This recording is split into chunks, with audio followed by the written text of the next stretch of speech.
नमस्ते, मैं हूँ राहुल और आप देख रहे हैं मेरा रुख। दोस्तों, इलेक्शन का माहौल और इलेक्शन की गर्मी दोनों ही अपने चरम पर। इसी समय पे, इसी दृष्टिकोण पे सैम पित्रोदा, जो कि कांग्रेस पार्टी के इंटरनेशनल विंग के हेड हैं, उन्होंने एक बयान दिया या उनसे एक इंटरव्यू में सवाल पूछा गया, तो उसमें उन्होंने कांग्रेस पार्टी के रीडिस्ट्रीब्यूशन ऑफ वेल्थ वाला जो क्लॉज जो अपने मैनिफेस्टो में कांग्रेस पार्टी ने लिखा है, उसको यूएस के इनहेरिटेंस टैक्स से मैप करते हुए उन्होंने उसको एलोबरेट किया, जिसके अंदर 45% ऑफ वेल्थ अगर कोई गुजर जाता है तो 45% ऑफ वेल्थ उस पर्सन की उसके फैमिली को मिलती है और 55% जो है वो गवर्नमेंट ले लेती है, जिसको वो डिस्ट्रीब्यूट करती है। In America, there is an inheritance tax. So if, let's say, one has $100 million worth of wealth, and when he dies, he can only transfer probably 45% to his children. 55% is grabbed by government. Now that's an interesting law. It says you in your generation made wealth, you are leaving now, you must leave your wealth for public. Not all of it, half of it, which to me sounds fair. In India, you don't have that. इन्हीं चीज़ों के ऊपर बात करने के लिए आज हमारे साथ डॉक्टर अभिषेक मिश्रा जी हैं। सर, आपने समय निकाले इसके लिए आपका बहुत बहुत धन्यवाद। Always a pleasure Rahul ji, आपने बुलाया इसके लिए बहुत बहुत शुक्रिया, धन्यवाद आपका। जी, तो इसको हम थोड़ा सा और अच्छे से डिटेल में समझना चाहेंगे, अगर आप इसके ऊपर अपना एक्सपर्ट व्यू शेयर कर सकें और दर्शकों को बड़े एक सिंपल शब्दों में बता सके, समझा सकें।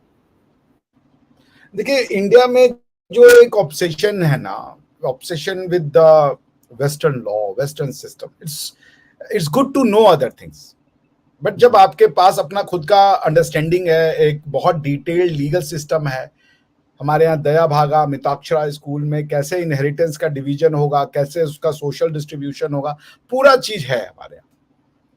लेकिन फिर भी ऑब्सेशन ये कि यूएस में कुछ हो रहा है तो वो अच्छा ही हो रहा होगा। पहले हम ये देखें कि क्या यूएस और इंडिया सेम कॉन्सेप्ट है?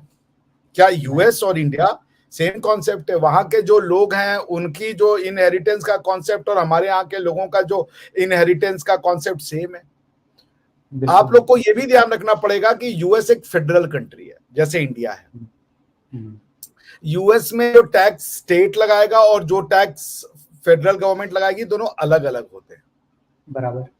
और यूएस का कोई फेडरल इनहेरिटेंस टैक्स नहीं है, स्टेट टैक्स होता है यूएस में, ESTATE, स्टेट टैक्स। अगर आपका कोई बहुत बड़ा जमीन और इस तरीके का है तो फिर आपको स्टेट टैक्स लगता है। उसमें जो रेट ऑफ स्टेट है वो 18 to 40% है, मगर वो बेनिफिशियरी से नहीं लिया जाता, वो लिया जाता है स्टेट से खुद। तो जैसे जो आपका अगर जमीन है, कोई आपका अगर जायदाद है, तो आप अगर उस स्टेट के मालिक हैं या उस स्टेट से जो प्रॉफिट हो रहा है वो उसी से ले लिया जाएगा।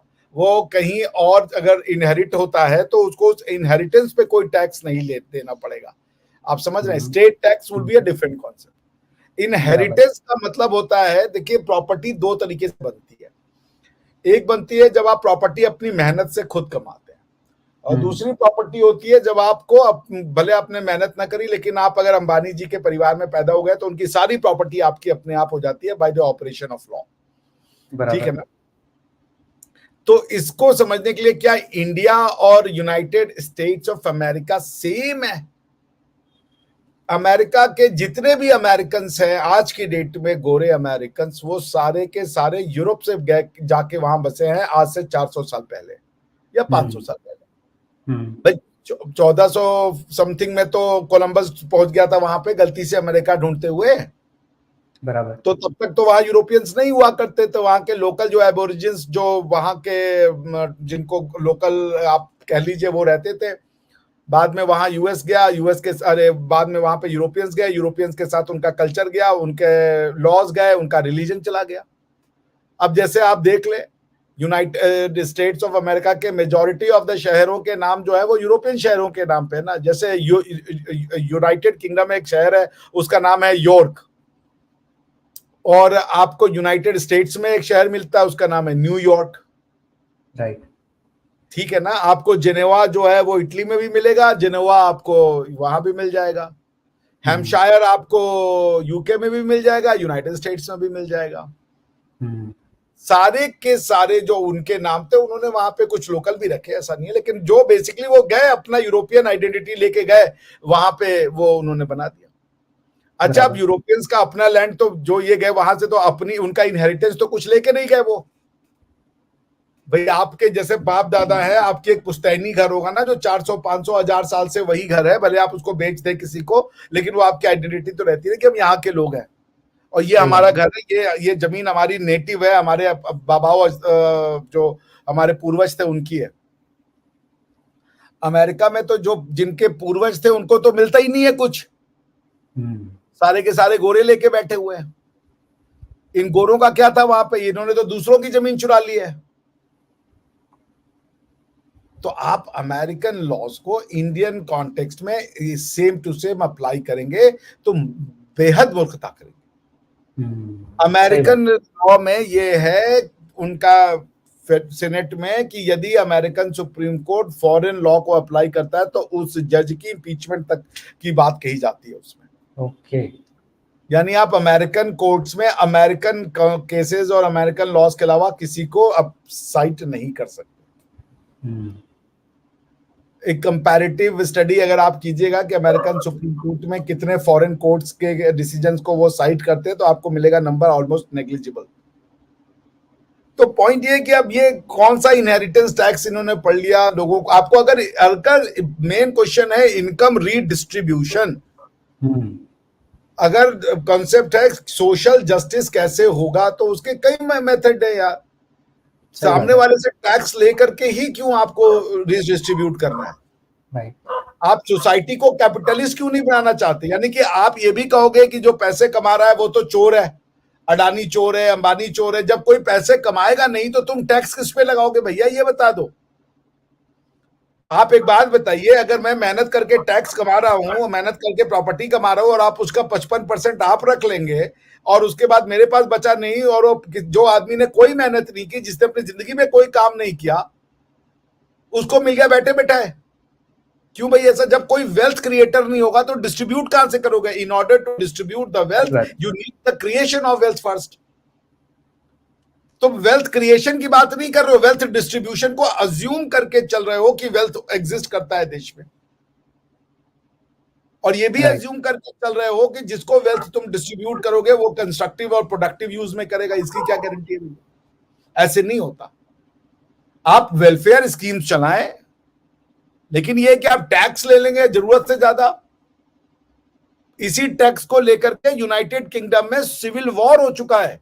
राजा और पार्लियामेंटेरियंस के लिए 16वीं शताब्दी में सिविल वॉर हो गया था यूनाइटेड किंगडम में, क्योंकि राजा को कुछ पैसों की जरूरत थी, उसने लोगों के ऊपर टैक्स लगा दिया। तो पार्लियामेंटेरियंस यूके के खड़े हो गए, उन्होंने कहा हमसे बिना पूछे आपने टैक्स कैसे लगा दिया।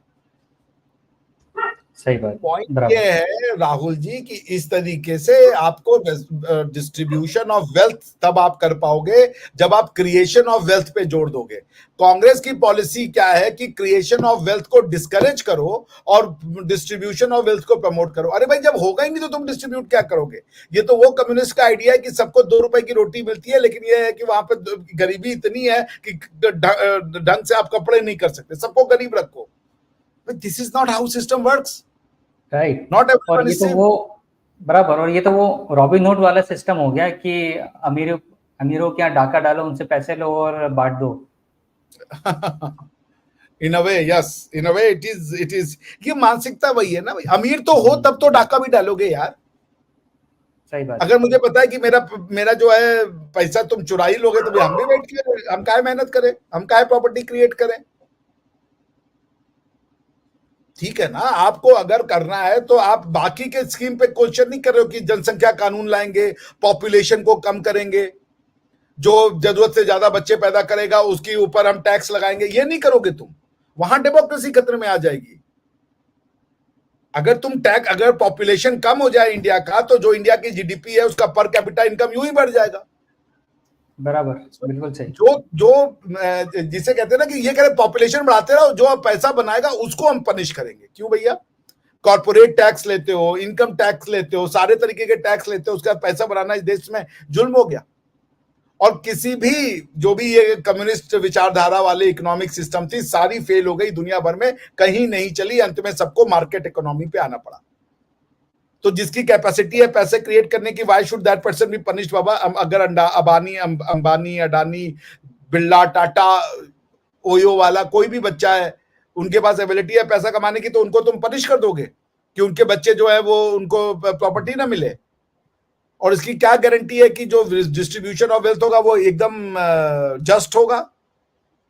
डिस्ट्रीब्यूशन ऑफ वेल्थ के लिए पहले 4-5 प्रिंसिपल रखो। कंट्रोल ऑफ पॉपुलेशन करो पहले, द फर्स्ट थिंग। बोलिए अपने मैनिफेस्टो में कि जो भी बच्चा 2 से ज्यादा पैदा करेगा, वहां पे डेमोक्रेसी आ जाती है, जिसको जितने बच्चे पैदा करने हैं कर लो। अगर भाई आपके पास 1 रोटी है और उसको 10 लोगों में बांटना है, तो एक तरीका तो ये है कि भाई जिसने रोटी बनाई है उसका ले लो आधा, बाकी सब में बांट दो। और दूसरा वो है कि भाई रोटी के खाने वालों का मुंह कम कर दो, तो सब छोटी छोटी रोटियां बना ले अपने लिए।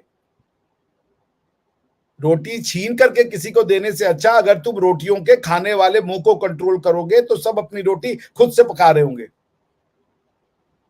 क्यों नहीं ये काम स्विट्जरलैंड कर रहा है कि हम लोगों का टैक्स लेकर के वो दे दे, लोगों में डिस्ट्रीब्यूट कर दे? वो एक high amount of taxing countries ये सारी है, फिनलैंड, ये वो हाई अमाउंट ऑफ टैक्सेशन लेते हैं ये कंट्रीज, नॉर्डिक वाले हो गए या वेस्ट यूरोप वाले हो गए। उसका रीजन ये कि वो बहुत हाई क्लास फैसिलिटी भी देते हैं फिर ह्यूमन काइंड को।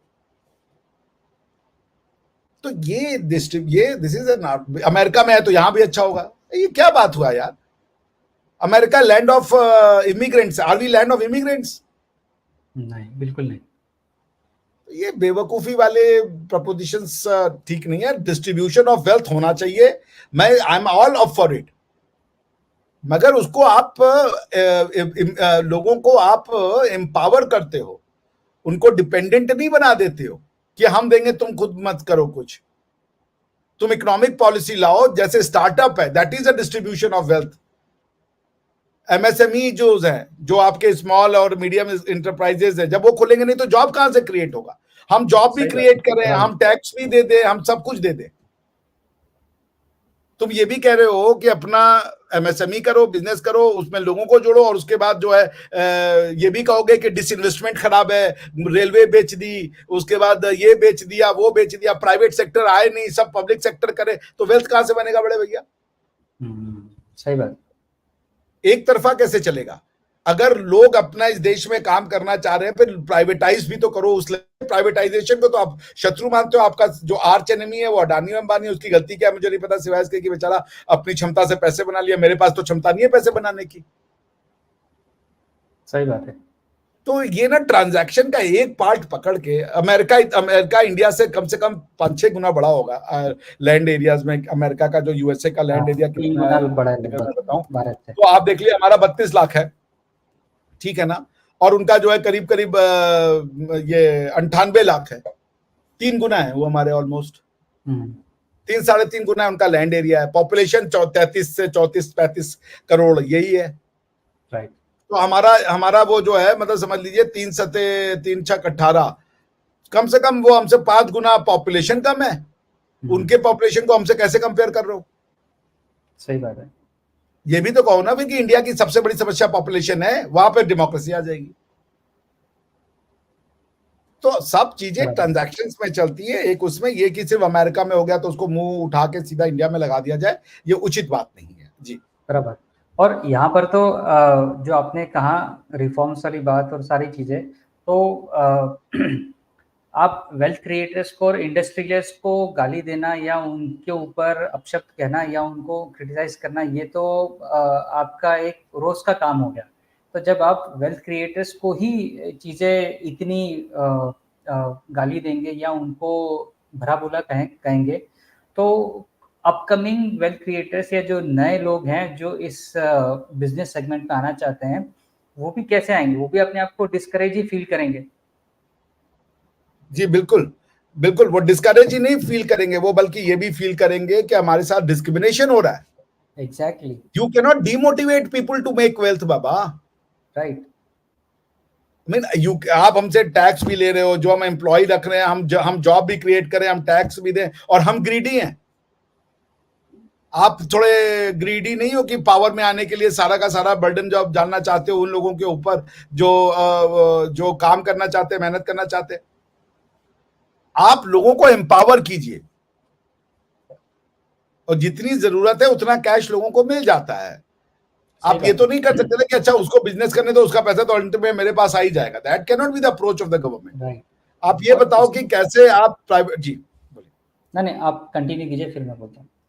मैं वो कह रहा हूँ, देखिए इसका सोल्यूशन जो मोदी जी दे रहे हैं, कौशल विकास करिए, स्किल का डेवलपमेंट कीजिए ताकि वो पैसे कमाए, एमएसएमईज को प्रमोट कीजिए, स्टार्टअप्स को प्रमोट कीजिए, लोगों का माइंडसेट उद्यमिता की ओर ले जाइए। आपने तो उद्यमिता को, इंडस्ट्री को, इंडस्ट्रियलाइजेशन को, प्राइवेटाइजेशन को गालियां देनी शुरू कर दी हैं।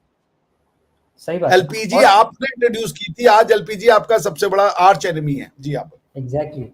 और इसके अंदर डबल स्टैंडर्ड वहां पर देखने को मिलता है जहां पर जिस स्टेट में अगर आपकी गवर्नमेंट है उस स्टेट में तो आप उसी बिजनेसमैन के साथ में डील करेंगे और उसी बिजनेसमैन को पैन इंडिया वाइज आप क्रिटिसाइज करेंगे। तो ये एक कितना बड़ा डबल स्टैंडर्ड।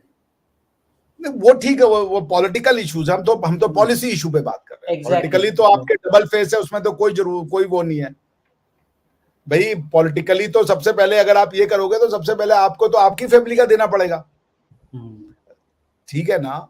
और फिर हर कोई अमेरिका में जाकर के अमेरिकन लाइफस्टाइल तो नहीं एंजॉय कर सकता। यहाँ की लोगों की पुश्तैनी जायदादें हैं, लोग अपना पुश्तैनी काम करते आए हैं, लोगों की मानसिकता दूसरी है। आप लोगों को अपॉर्चुनिटीज क्रिएट करें। The best way to distribute the wealth is the creation of an opportunity. Yes बिल्कुल, अमेसमेंट ऑफ द वेल्थ या सेंट्रलाइजेशन ऑफ वेल्थ नहीं होना चाहिए, बट वो एक इनएविटेबल कॉन्सिक्वेंस है। जब भी आपने कम्युनिज्म का प्रिंसिपल लगाया है कि हम कंसंट्रेशन ऑफ वेल्थ नहीं होने देंगे, इट हैज बैकफायर्ड बिकॉज ये अगेंस्ट द नेचर है। कुछ लोग होंगे जो जैसे कोई विद्वान है तो वो आप कुछ नहीं कर सकते कि उसकी विद्या को बांट दो, सबको एक बराबर इंटेलेक्चुअल बना दो, ऐसे नहीं हो सकता। वो है तो है विद्वान, उसी तरीके से किसी को लक्ष्मी बनाने का आशीर्वाद प्राप्त है तो वो बनाएगा। कम्युनिज्म और socialism is no way to fight that out.